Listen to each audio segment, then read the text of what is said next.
የዛሬ እንግዳችን አቶ አየለ በየነ ይባላል። አቶ አየለ በኢትዮጵያ እግር ኳስ ስማቸውን በመልካም አሻራ አሳርፈው ካላሳለፉት የቀድሞ ተጫዋቾች ውስጥ አንዱ ነው። እንግዲህ በቅድሚያ ጥሪያችንን አክብረ እዚህ በመገኘት በራሴና በአዲስ ንስር ማኔጂንግ ዳይሬክተር በኮች ኤልያስ ስም ላቅ ያለ ምስጋናዬን አቀርባለሁ። እንግዲህ አዬ አንተ ብዬ እንድናገር ይፈቀድልኝ። ያው እድሜም ደግሞ ኳስ ተጫዋች ኳንቱ አይባልም ጋሼ የምትለውም አንተ ነው። አዎ አይ አንተ እንኳን ያው ብዙም ከኛ ብዙም አትርቅም፣ ግን የተጫወትኩበት ዘመን ደግሞ ሲነሳ በጣም ለመደመር ካልኩሌተር ሁሉ ያስፈልጋል። የሰውነት አቋም ግን በጣም ጥሩ ነው ያለው። ምንድን ነው ለዚህ ምክንያቱ? አሁንም እሰራለሁ፣ ያው እንቀሳቀሳለሁ። እርግጥ እግሬን ከተመታ በኋላ መጫወት ካቆምኩ በኋላ አሰልጣኝ ነው የሆንኩት። ያው እንደምታውቀው የዳሸን ቡድን አሰልጣኝ ሆኜ 3 ዋንጫዎችን ካገኙት ኮቾች መካከል ነኝ። ከነ ሲራክ ጓደኛዬ የዲሲስታር እና እሰራለሁ። በየቀኑ ኤክሰርሳይዝ አደርጋለሁ። ኖርማሊ በምግብ ላይ በምን ላይ የምታደርገውን ነገር አላል። በዚህ እድሜ መከታተል የሚገባኝን አደርጋለሁ። ይመስገን እግዚአብሔር ነው የምትለው። እንግዲህ አይ ቆይታችንን የምንጀምረው አንተ ተወልደ ያደከው አዲስ አበባ ነው። በተለምዶ መስቀል ፍላወር የሚባለው አካባቢ ይኖራል።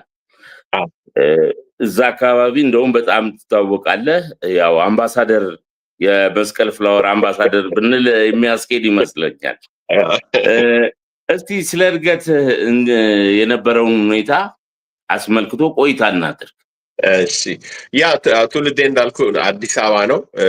በወቅቱ ፊታውራሪ ላቅ አድገ ጎፋ ነው አንደኛ ደረጃ የተማርኩት። ከዛ ንፋስ ስልክ ከነ ኤርሚያስ ወንድሙ ጋራ እስከ 10ኛ ክፍል እዛ ነው የተማርኩት። ከዛ ለላስቲክና ሸራ በዛን ወቅት ኤርሚያስ ወንድሙም እኛም ሁላችንም የኢትዮጵያ ወጣት ቡድን ስብስብ ውስጥ ገብተን ነበር ንፋስ ስልክ እያለን።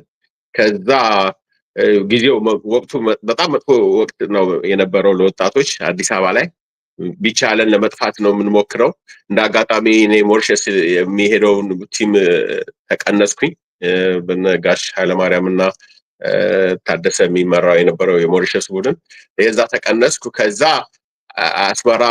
የአስመራ ቡድን ተመልካች ሆኜ የሚገርም ነገር ወደኋላ መለስ ስል እድገቴን ለጋሸቱ ኳስ እያቀበልኩ ነው ያደግኩት። ጋሸቱ ስታዲየሙ ጋሸቱ የሚባሉትን ታስታውሳቸው ከሆነ የሜዳ ኃላፊ ነበረው።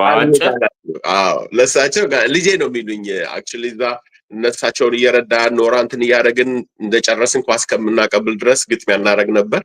ከዛ በኋላ ነው ለላስቲክና ሸራ በተጫዋችነትም ሳይሆን በረኛ ትሆናለህ ብለው ከጎፋ እንደሄድኩኝ ወደ ንፋስ ስልክ ወሰዱኝ። እዛ ትሄድ ጋሽ ኃይለማርያም እንዳጋጣሚ ወጣት ቡድኑ አሰልጣኝ የላስቲክና ሸራ አሰልጣኝ ነበሩ። እሳቸው ደግሞ አንተ ኳስ ትችላለህ አሉኝ። እኔ መሮጥ አልወድም፣ መሮጥ አልፈለኩም። በረኛ የሚሮጥ አልመሰለኝም። ቆሞ ዝም ብሎ ብቻ የሚይዝ ነው የመሰለኝና ስፖርት መስራቱን ስለጠላሁት ጋሽ ኃይለማርያም እኔ በረኛ ሆኖ አይሮጥም አሉ። እንዴ ዝም ብለህ እንትን በል ሩጥ አሉኝ። አብረህ መሮጥ ኃይለማርያም አስራት ናቸው። አዎ ጋሽ ኃይለማርያም አስራት የመጀመሪያ ኮቼ እሳቸው ናቸው። ወጣት ቡድንም ሲመርጡ አንዱ ወሰዱኝ መሀል ከቡድናችን ወደ ሄደዋል ወጥተዋል። በዛ ጊዜ የወጣት ቡድን አሰልጣኝ ጋሽ ታደሰ ጋር ሆነው ያስጠሩኝ እሳቸው ናቸው። ከዛ ኳስ ትችላለህ ተጫዋች መሆን አለብህ በሚል አስገቡኝ። ተጫዋች ሆንኩ። በረኝነቱን ተኩኝ። ሱልጣን የሚባል ነበር በረኛው በዛ ጊዜ። በኋላ የአዲስ አበባ እንዳየው የፖለቲካዊ ችግር ስለነበረ በወጣቶች ላይ የአስመራ ተጫዋቾች ሲመጡ ሁሌ ደስ ይለኛል። አህመድ አብደላን፣ ፓቼን ምናምን ኳስ አቀባይ ሆነን መልበሻቸው ቤት ሆነን ነው የማያቸው። በጣም ነው የምወዳቸው። በጣም የሚገርሙ ተጫዋቾች ስለነበሩ አስመራ የመሄዱ ልቤ ፍላጎት አለ። ከዛ የምሰራበት መስሪያ ቤት ወደዛ ትሄዳለህ ሲሉኝ ምንም አልፈራውም። ጦርነት አለ ምን አልፈራውም ብዬ ነው የሄድኩት። ሲሄድ ኢንዱስትሪ ሚኒስቴር ነበር የምሰራው። የላስቲክና ሸራ ሌዘር ኢንዱስትሪ አንድ ላይ ናቸው። በቆዳ ኢንዱስትሪ ሚኒስቴር ስር ነው። በእንደሱ ስለሆኑ ሁለቱ አንድ ላይ ነው። ኮርፖሬሽኑ ነው የሚያዘው። ኤርትራ ጫማም እንደዛው ነው። ኤርትራ ጫማም ተወስዶ ስለነበረ በፊት ቺፖሊኒ ነው የሚባለው። ቺፖሊኒ በጣሊያኖቹ ጊዜ አዎ ባለቤቶቹ ቺፖሊኒ ነበሩ የሚባሉት። እነሱን ደርግ ሲወስድባቸው ኤርትራ ጫማ ተባለ እና ዘቤስት ሹ ነበር እንደምታስታውሰው። እዛ ነው ትሄዳለህ የተባልኩት። እዛ ሲሄድ ትግርኛ ስለማልችል ጓደኛም የለኝም ምንም የለኝም። በቃ አይ እዚህ ላይ እንደው አፈጠነውና አስመራ ገባ። አስመራ ብዙ ታሪክ የሰራበት ሀገር ነው እሱ። የአስመራው ታሪክ እስቲ ትንሽ ቆየት ይበልና እንደው አዲስ አበባ ላይ እንቆይ። ምናልባት በወቅቱ በኢሃፓ ላይ ኢሃፓ በሚባለው የፖለቲካ ድርጅት ላይ ተሳትፎ ነበረ?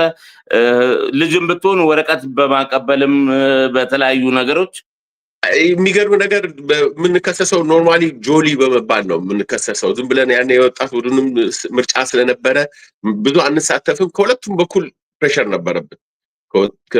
የፖለቲካውም ድርጅት ከቀበሌም እናንተ ጆሊ ጃኪዝም ተዉ ምናምን ይሉናል። እኛ ደግሞ ድሪም ነበረን ኳስ ተጫዋች የመሆን። በዛ ጊዜ በነበረው የሲ ቡድን ስብስብ እንደምታያቸው በብዛት ጥሩ ተጫዋቾች የወጣበት ዘመን ነበረ። ያው አሁን ሰማሁት ትላንትና ነው አረፈ ተባለነ ታምራት ማሞ ማሼቶ ነፍሱን አሜሪካ ያኑረው። አዎ አሜሪካ ላይ አረፈ። እነሱ ሁሉ ንጉስ ያስፋው ምናምን ወጣት ቡድኖች ውስጥ የሚጫወቱት የሲ ቡድን በጣም ጥሩ ውድድር ነበረ። ግን አት ሴም ታይም ይሄ ፕሬሸር ስለነበረብኝ ዝም ብዬ ትቼው ወደዛ ሲሄድ እዛ ምንም ነገር የለም። ኢሃፓ የለም ምን የለም። በቃ ኳሱን የመቀጠል ቻንስ አገኘው ማለት ነው። እንደው ከአብሮ አደገ ከነ ኤርሚያስ ወንድሙ ጋር የኢትዮጵያ ወጣት ቡድንን ወክለ ሞሪሸስ ብትሄድ አንተም ትጠፋ ነበረ? የሚገርምህ ሞስት ክሎዝ ጓደኛዬ ዳንኤል ነጋሽ ይባላል። ከነ ካራማራ ይጫወት ነበር። ከዛም ወጣት ቡድን እስከመረ ደርሷል። ተማከርን። 40 ልጆች ተመርጠን ደጁ ጋር መጀመሪያ የተጠራ ነው እያለን በቃ ሁለታችን ተጠርተን አብረን በጣም ጓደኞች ነን። አብረን ነው የምንተኛው፣ እሱ ቤት እኔ ቤት፣ ትምህርት ቤት አብረን ነው የምንሄደው። በጣም ተማከርን። በቃ እዛ ልንቀር ለሰው ሳንነግር እንቀራለን ተብሎ የመጀመሪያው ማጣሪያ 40 ልጆች እዛ ስንለማመድ እንትን ሲደረግ እሱን ቀነሱብኝ። አሁን ትንሽ ደነገጥኩ። በቃ ብቻዬን ሄጄ ስለው አይ አንተ ሂድና እኔን ትጠራኛለህ አትፍራ ምናምን አለኝ። እሺ ያልኩ ሁለት ነገር እያሰብኩ ነው፣ የመጥፋቱንም የመጫወቱንም ሳስብ። በዛ ጊዜ እስካሁን ድረስ ቀረ የምሰኝበት ወይም ተጫዋቾች ሊነግሩ ይችላል አንሻ አይደለም የተቀነስኩት። ግን የመጣሁበት ክለብ ላስቲክና ሸራ የወደቀ ቡድን ነው። ከጊዮርጊስ ከፈጣን ከምናምን ነጋሽ አብዲታ በጣም ፓወርፉል ናቸው። ተጫዋቾቻቸውን ለመቀነስ አትችልም እነሱ ካልፈቀዱልህ። አሰልጣኝ ብትሆን ምን ባትሆን፣ ጊዮርጊስም እንደዛ አቶ ይድነቃቸው ነፍሳቸውን ይማራቸው ለጊዮርጊስ በጣም እንትን አለ፣ ፕሪቪሌጅ አለ። ጊዮርጊስ መሆን በጣም ትልቅ ነገር ነው። እኔም ድሪሜም እሱ ነበር። እንደ አጋጣሚ ቲቴራ ላይ አንዴ ከፈረምክ አትወጣም። በዛ ጊዜ እንደ እስረኛ ነህ። ለእኔ ደሞዝ ደግሞ መክፈል ሲጀምሩን ጊዜ አይ ምን አገባኝ ብዬ መጫወት ጀመርኩ እዛ። አሁን አስመራም ሲሄድ ደሞዝ ጥሩ ነው፣ የውሎ አበል የሚሰጥሃል። አዲስ ከተማ ስለሆነ ትንሽ የቸገረኝ ጓደኛ አልነበረኝም። ቡድኑ የገጠመኝ ቡድን ቀሽም ቡድን ነው የገጠመኝ፣ ቺፖሊኒ የሚባለው ኤርትራ ጫማ። እዛ ውስጥ እንጫወት እሱን ቡድኑን በማዋቀር በምናምን ራሱ ብዙ ስራ አለ። እንደው እኔ አዲስ አበባ ላይ ትንሽ ቆይ ብዬ ነበረ። አንተ የኤርትራ የወቅቱ የኤርትራ ቡድን ተጫዋቾች ቀልብን ገዝተው እስካሁንም እየገዙ ይመስለኛል። በቀጥታ በረራ ወደ ኤርትራ እየገባ ነው። ምን ለማለት ነው? አይ ለምንድን ነው መሰለህ አሁን በቀበሌ የነበረ ተሳትፎስ በወቅቱ ብዙ ተጫዋቾች ከቀበሌ ከትምህርት ቤት የትምህርት ቤቱን ነገርከኝ ግፋት ስልክ ትጫወት ነበር። በቀበሌና በከፍተኛ ደረጃ የመጫወት እድልን አግኝተ ነበር ወይ? በቀበሌ ቤት ቁጥጥር አሁን ኳስ መጫወት ምናምን እንድትጫወት ብዙ ቤተሰብ አይፈቅድልህም፣ በጉልበት ነው። አሁን እኔ ትንሽ እንትን ስል ገንዘብ ሲሰጠኝ ጊዜ ከቤት እኔ የፈለጋችሁትን አድርጉ እጫወታለሁ በሚል ስጨቃጨቅ ሄድኩ መሰለ አጎቴ ጋር ሄድኩኝ፣ ወደ አስመራ መንገድ ማለት ነው። እዛ ላለ ቀበሌ ቡድን አስመራ ከመሄዴ በፊት ትንሽ ጊዜ ተጫወትኩኝ። ለከፍተኛ ማለት እንደ ካራማራ ምናምን ደረጃ ሳልደርስ፣ ምክንያቱም በዛ ጊዜ አወቃቀሩን ካየኸው ኢንዱስትሪ ወደ ትግል ፍሬ ወደ ምናምን እንደዚህ የማድረግ ነገር እየተጀመረ ስለነበረ ከፍተኛም ሳልጫወት ወደ አስመራ ሄድኩኝ። እንግዲህ አንተ የኖርክበት በአብዛኛው የልጅነት ህይወትንም ያሳለፍከው መስቀል ፍላወር አካባቢ ነው። እዛ አካባቢ ደግሞ 35 ሜዳ የሚባል አሁንም አገልግሎት እየሰጠ ይገኛል።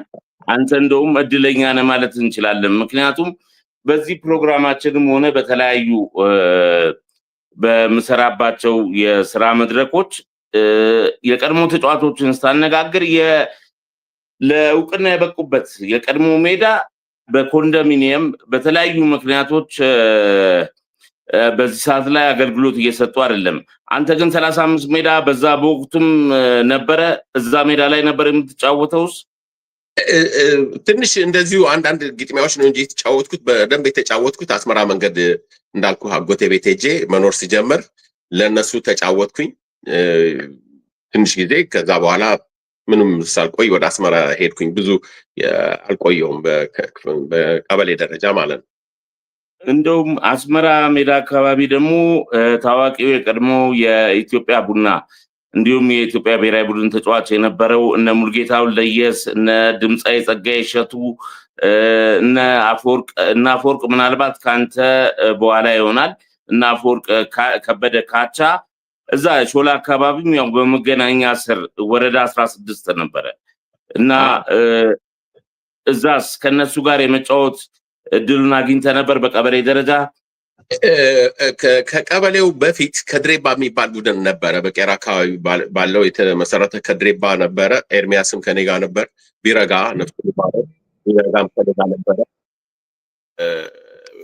ከነሱ ጋራ ለከድሬባ ተጫውተናል።